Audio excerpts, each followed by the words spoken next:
So the idea here is that Putin is doing this sort of preposterous and meandering diatribe.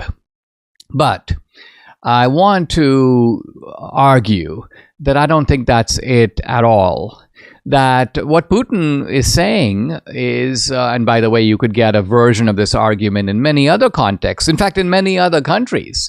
I can envision a similar argument being made in China about Taiwan.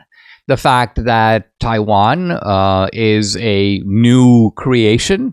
It's a creation of people who oppose the direction of China. In other words, oppose the direction of China in terms of adopting communism, opposed Mao and Chiang Kai-shek. And so what happens is you've got a break with China that occurs to create Taiwan. One can see historical arguments that leftist historians might make in America about whose land is it anyway? Or even arguments about whether Texas should be part of Mexico that would have pretty deep historical roots. I'm talking in the podcast about the Lincoln-Douglas debates, which will explore some of these exact roots.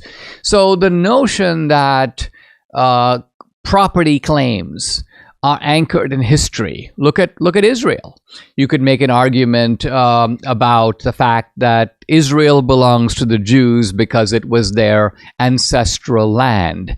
And if you're going to make this argument not in a biblical way, but in a secular way, you'd have to begin by saying, all right, let's go to archaeology. Let's dig up the stones and look and see if the Jews were here in, let's say, 2000 BC. So you'd have an historical argument beginning in 2000 BC, then the Romans burning the temple, then the Jewish diaspora, the Jews going all over the world, then the Jews coming back starting in the 19th century, continuing in the 20th century, the 1948 foundation. So what I'm getting at is, if someone were giving you a lecture from Israel and telling you this is the historical case for why Israel is not a settler, it's not a colonial power, it is the land of the Jews, no, it would make no sense to go, this is just boring, this is just irrelevant, stop with this and let's just get to the present,